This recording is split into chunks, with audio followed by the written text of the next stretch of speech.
4장 주린이가 가장 많이 질문하는 주식 투자의 정석 10가지. 질문 29번째. 액면 분할한 기업에 투자해도 괜찮을까요? 액면 분할은 주식의 액면가액을 일정한 분할비로 나눔으로써 주식수를 증가시키는 방법입니다. 기업의 시가총액은 주식수의 주가를 곱한 것인데 액면 분할은 기업의 시가총액에 어떤 영향도 주지 않습니다.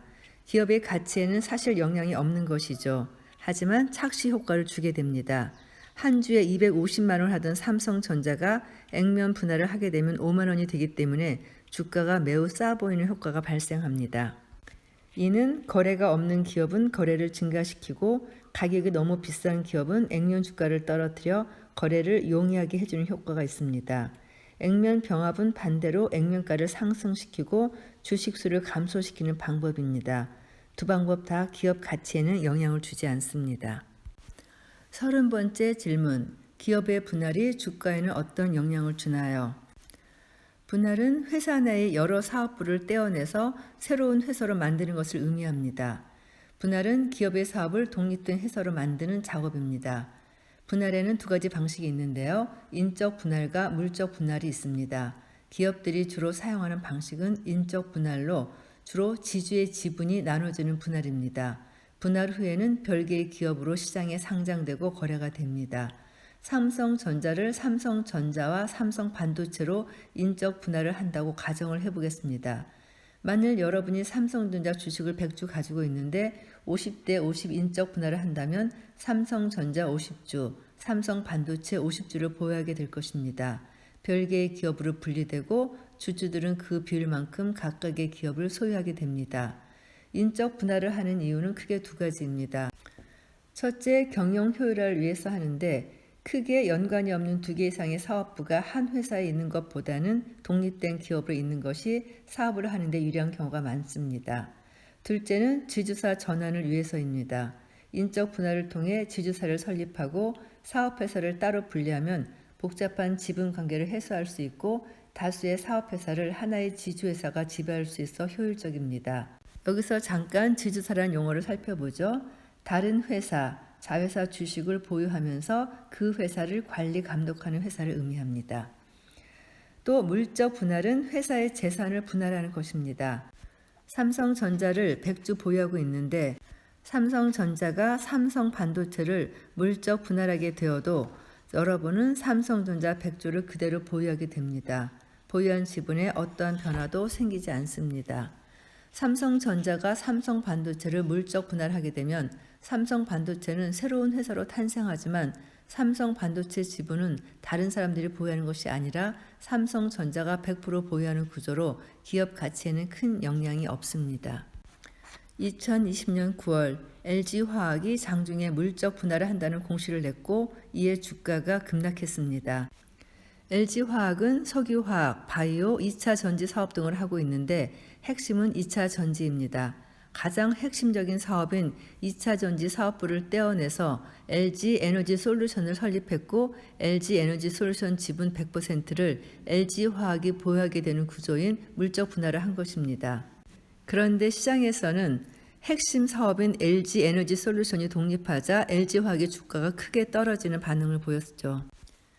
기업 분할을 통해 숨겨진 가치가 드러나고 기업 가치가 재평가되면 주가에 매우 긍정적일 수도 부정적일 수도 있다는 것을 주목하시기 바랍니다. 31번째 질문. 배당을 받으려면 어떻게 해야 하나요? 배당이란 주식을 가지고 있는 주주들에게 보유한 지분에 따라서 기업이 벌어들인 돈의 일부를 지급하는 것입니다.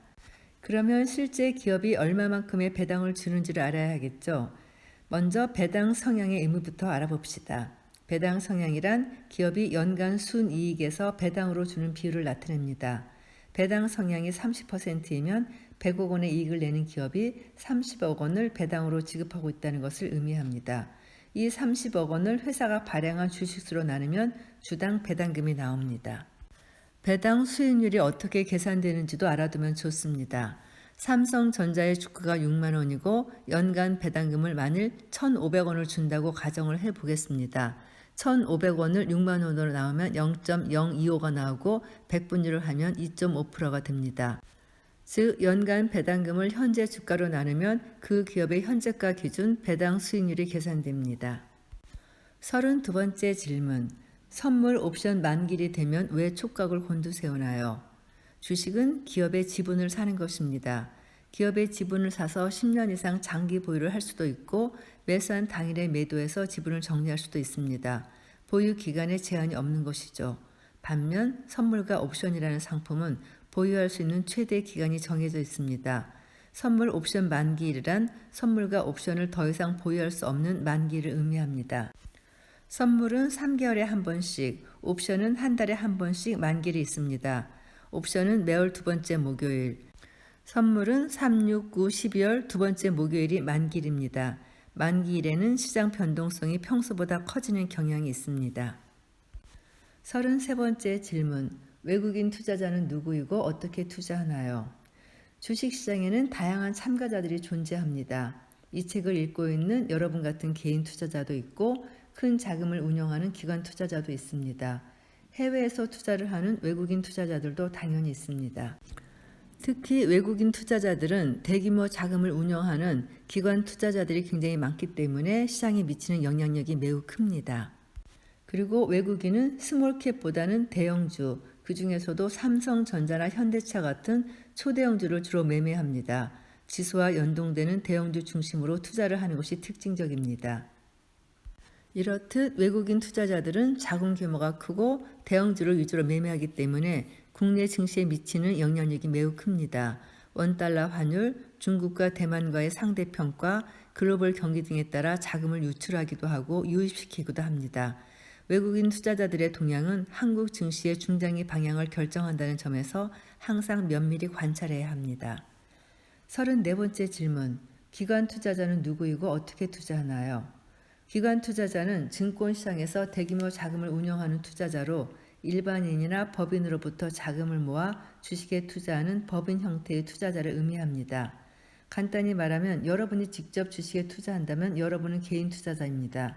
하지만 여러분이 직접 투자를 하지 않고 그 자금을 펀드에 넣는다면 그 자금은 누가 운용할까요?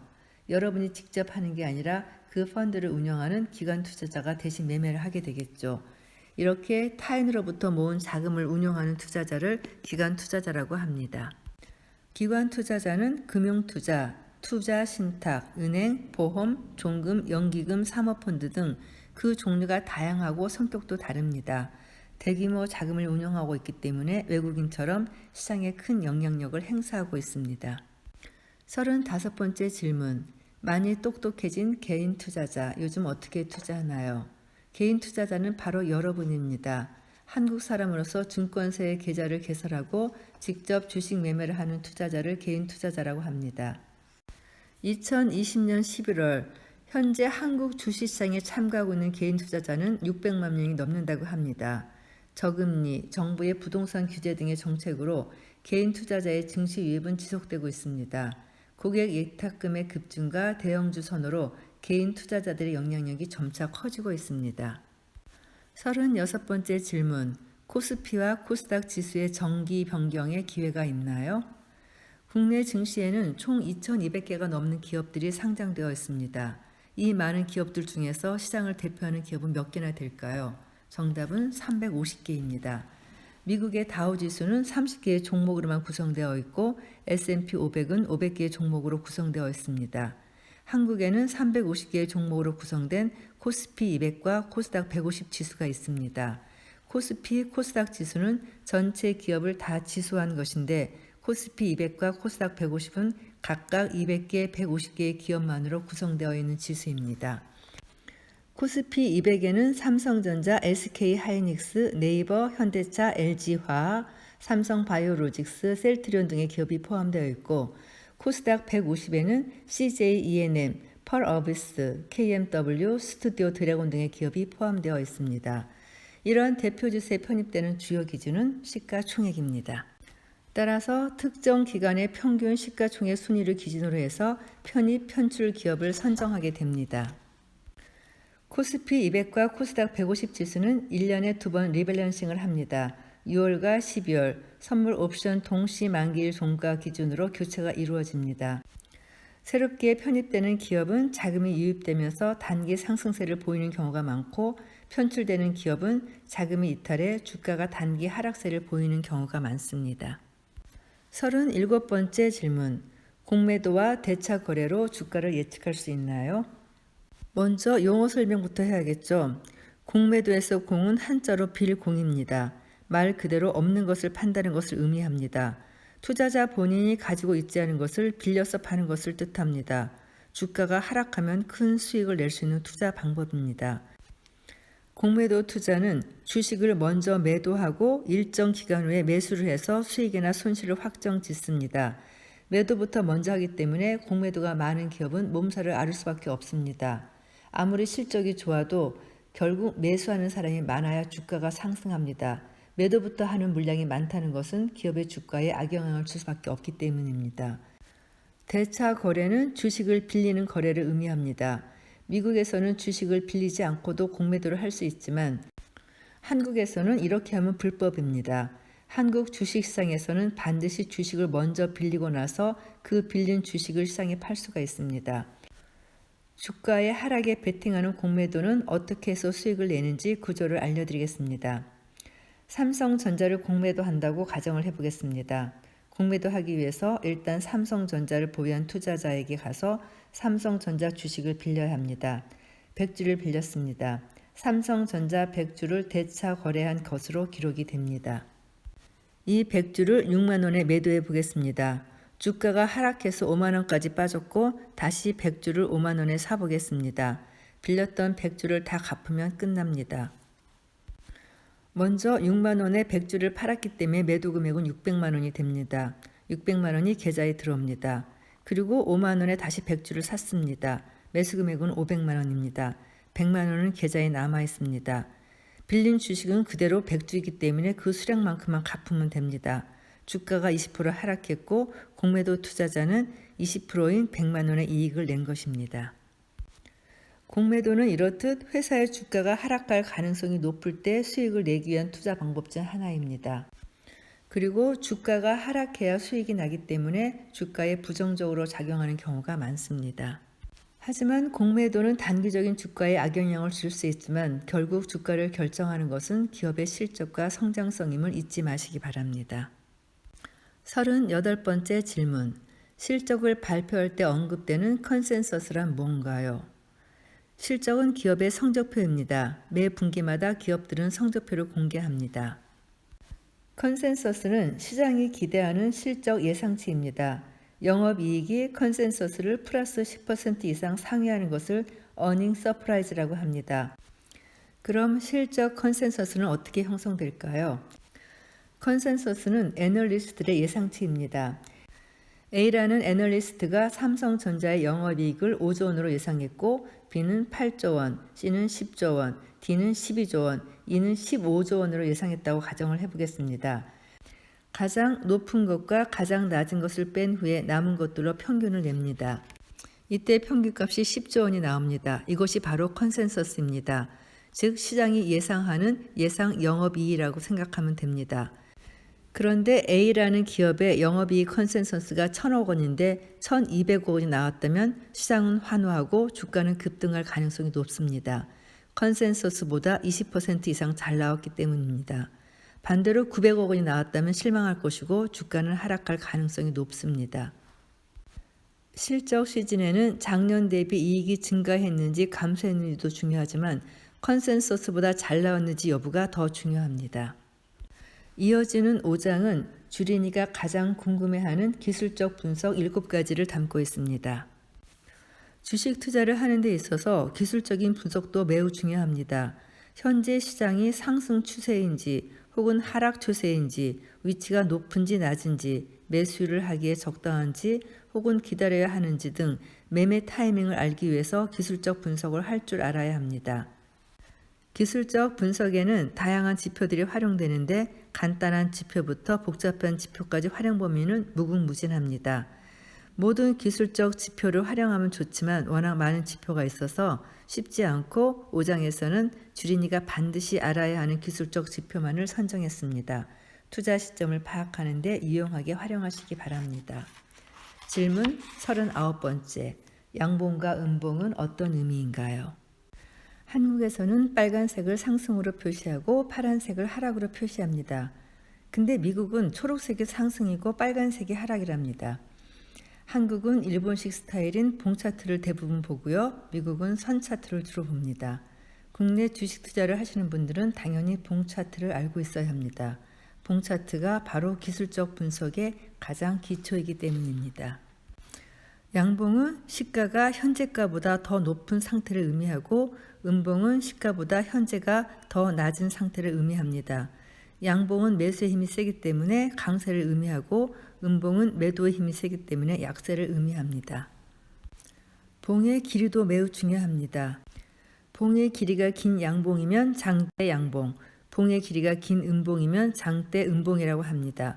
장대 양봉은 강한 상승을 의미하고 장대 음봉은 강한 하락을 의미합니다.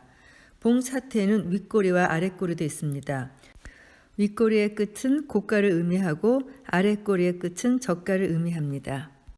윗꼬리, 아랫꼬리의 길이를 보면 금일 주가의 흐름이 어땠는지를 판단할 수 있습니다.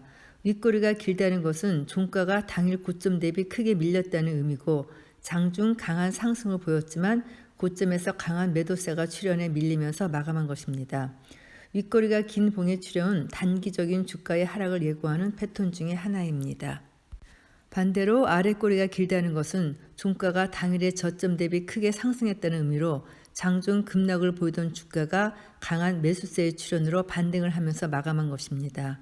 아랫꼬리가 긴 봉의 출현은 단기적인 주가의 상승을 예고하는 패턴 중 하나입니다. 질문 40. 이동평균선이란 게 도대체 뭔가요? 주식시장의 기술적 분석에서 가장 기본적인 분석 도구 중 하나가 바로 이동평균선입니다. 이동평균선은 평균값을 의미합니다. 주로 5, 10, 20, 60, 120일 이동평균선을 사용합니다. 단기 이동평균선이 중장기 이동평균선을 돌파하는 것을 골든 크로스라고 하고 단기 이동평균선이 중장기 이동평균선을 깨고 내려가는 것을 데드 크로스라고 합니다.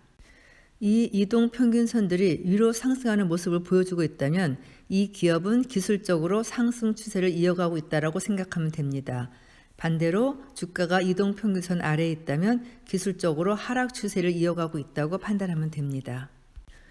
골든 크로스는 상승 추세로의 전환을 알리는 강한 상승 신호 중 하나입니다. 데드 크로스는 이와 반대로 하락 추세로의 전환을 알리는 신호 중의 하나입니다. 질문 41번째. 거래량을 분석하면 주가의 방향을 알 수 있나요? 주식시장에서 거래량은 주식이 거래된 양을 의미합니다. 주가는 속여도 거래량은 속이지 못한다는 주식시장의 오랜 격언처럼 거래량이 변화는 주가에 큰 영향을 미칩니다. 보통 주가가 상승하면 거래량이 증가합니다. 거래량이 증가한다는 것은 사는 사람도 많고 파는 사람도 많다는 뜻입니다. 즉, 거래량은 매수와 매도가 이루어진 합계입니다. 거래량은 주가에 선행합니다. 상승하던 주가가 거래량이 감소하면 주가는 단기적으로 하락할 가능성이 높습니다. 하락하던 주가가 거래량이 증가하게 되면 주가는 반등할 가능성이 높습니다. 질문 42번째. 추세가 중요하다는데 그 이유가 뭔가요? 추세란 국어사전에서 찾아보면 어떤 현상이 일정한 방향으로 나아가는 경향이라고 되어 있습니다. 이 의미는 주식시장에서 주가가 일정한 방향으로 나아가는 경향입니다. 즉 상승 추세란 상승 방향이 지속되는 상황이고 하락 추세란 하락 방향이 지속되는 상황입니다. 상승과 하락의 방향성을 나타낸다고 생각하면 됩니다. 주가가 옆으로 횡보하는 흐름이 나올 때는 비추세 구간이라고 합니다. 비추세 구간에서는 방향성 없이 주가가 상승과 하락을 반복하는 경우가 많습니다. 특히 시가총액이 큰 기업일수록 움직임이 느리기 때문에 한번 형성된 주가의 추세는 쉽게 바뀌지 않습니다. 보유한 기업이 현재 상승 추세인지 횡보 추세인지 하락 추세인지 꼭 확인을 하고 투자하는 습관을 들이시기 바랍니다. 질문 43번째. 주가 차트에도 일정한 패턴이 있나요? 주가 차트를 보면 종목별로 다양한 패턴들이 형성되어 있는 걸 알 수 있습니다. 세모, 네모, 깃발 등 다양한 패턴들이 있다는 것을 차트를 통해 확인할 수 있습니다. 상승을 예고하는 패턴도 있고 하락을 예고하는 패턴도 있습니다. 100% 예측은 불가능하지만 일정한 패턴을 알면 주가 예측도 가능합니다. 주식시장에서 일반적으로 확인되는 몇 가지 패턴을 소개해 드리겠습니다. 먼저 상승 삼각형 패턴, 역삼각형 모양인데요. 삼각형 윗변인 두 개의 고점과 한 개의 저점으로 형성되어 있습니다. 고점과 고점을 연결한 저항선을 거래량이 증가하면서 돌파를 하게 되면 강한 상승이 나오는 경우가 많습니다. 이번에는 하락 삼각형 패턴입니다. 상승 삼각형과 반대로 두 개의 저점과 한 개의 고점으로 형성된 삼각형입니다. 삼각형의 밑변인 저점과 저점을 연결한 지지선을 거래량이 증가하면서 하향 이탈하면 하락 추세가 본격화되는 경우가 많습니다. 이번에는 상승 N자형 패턴입니다. 상승 추세를 나타내는 전형적인 패턴입니다. 주가가 강하게 상승한 후에 조정을 받게 되는데 보통 20일 혹은 60일 이동평균선 부근에서 지지를 받는 경우가 많습니다. 이동평균선에서 지지가 형성되면 다시 2차 상승이 시작되는데요. 상승폭은 상황에 따라 다르지만 1차 상승의 고점을 돌파하게 되면 상승 추세가 지속되는 경우가 많습니다. 영어의 N자와 비슷한 모습이라고 해서 상승 N자형 패턴이라고 합니다. 반대로 하락 N자형 패턴은 하락 추세를 나타내는 전형적인 패턴입니다. 주가가 크게 하락한 후에 반등을 하게 되는데 보통 20일 혹은 60일 이동평균선 부근에서 저항을 받는 경우가 많습니다. 이동평균선에서 일단 저항을 받게 되면 다시 2차 하락이 시작되는데요. 하락폭은 상황에 따라 다르지만 1차 하락의 저점을 이탈하게 되면 하락 추세가 지속되는 경우가 많습니다. 상승 N자형과 완전히 반대이죠. 박스권 패턴은 말 그대로 네모난 상자입니다. 네모 모양의 상자처럼 패턴이 형성되었다고 해서 박스권이라고 부릅니다. 주가가 상승이나 하락을 한 이후 장기간 횡보하는 흐름에서 나타나는 전형적인 패턴입니다. 고점과 고점의 위치도 비슷하고 저점과 저점의 위치도 비슷한 것을 알 수 있습니다. W자 패턴은 이중 바닥 형태의 패턴입니다.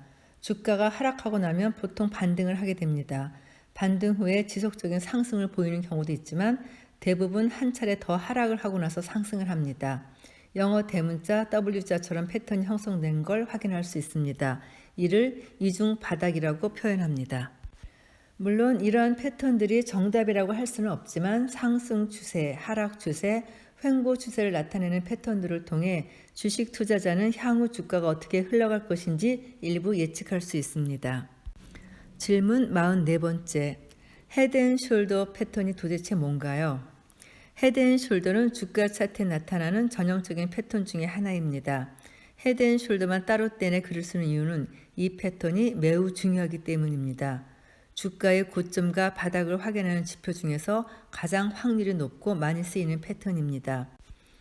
헤드는 머리이고 숄더는 어깨입니다. 사람의 머리와 양쪽 어깨의 모양과 비슷하다고 해서 붙여진 패턴입니다.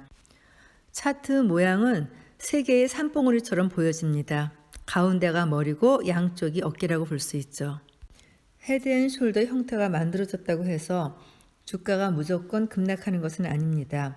이러한 패턴이 나온 이후 저점과 저점을 연결한 지지선을 이탈할 때 비로소 하락 추세가 시작됩니다. 역 헤드앤숄더는 헤드앤숄더를 180도 뒤집어 놓았다고 생각하면 됩니다. 고점과 고점을 이은 저항선을 돌파할 때 본격적인 상승 추세가 시작되는 것을 볼 수 있습니다. 헤드앤숄더 패턴은 주가의 고점과 저점을 비교적 명확하게 알 수 있는 패턴입니다. 특히 지지선과 저항선을 이탈하거나 돌파할 때 새로운 추세가 형성되는 경우가 매우 많기 때문에 반드시 알아두시기 바랍니다.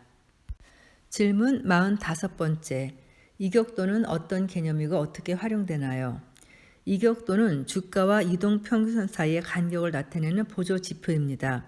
주가는 이동평균선에서 멀어지면 다시 가까워지고 이동평균선과 가까워지면 다시 멀어지는 고유의 속성이 있습니다. 주가와 이동평균선 간의 간격인 이격도를 이해하면 지금 주가가 단기적으로 과열권에 있는지 아니면 침체권에 있는지 알 수 있습니다. 이격도는 100을 기준으로 합니다. 이격도가 100이라는 것은 주가와 이동평균선이 똑같다는 것입니다. 현재가가 10,000원인데 5일 이동 평균선이 10,000원이면 5일 이격도는 100입니다. 5일 이격도가 110이면 현재가와 5일 이동 평균선이 어떤 모습일까요? 현재가가 이동 평균선보다 10% 위에 있다는 의미입니다. 즉 현재가는 11,000원이고 5일 이동 평균선은 10,000원이라는 의미입니다. 대형주의 이격도는 보통 90에서 110 사이에서 움직이는 것을 알 수 있고요. 20일 이격도가 130을 넘어섰는데도 계속 가는 경우도 있고 80 이하로 내려갔는데도 계속 하락하는 경우도 있습니다. 그러나 과도한 상승, 과도한 하락을 알 수 있는 객관적인 지표로 이격도는 활용하기에 매우 좋은 보조 지표입니다. 이격도를 활용해 단기적인 주가의 과열이나 침체를 파악하고 매매 타이밍을 잡는다면 확률 높은 투자를 할 수 있을 것입니다. 녹음이 계속 길어질 것 같아서 이번 시간을 여기서 마치겠습니다. 다음에 이어지는 6장은 주린이도 꼭 알아야 할 주식시장을 움직이는 힘 10가지입니다. 감사합니다.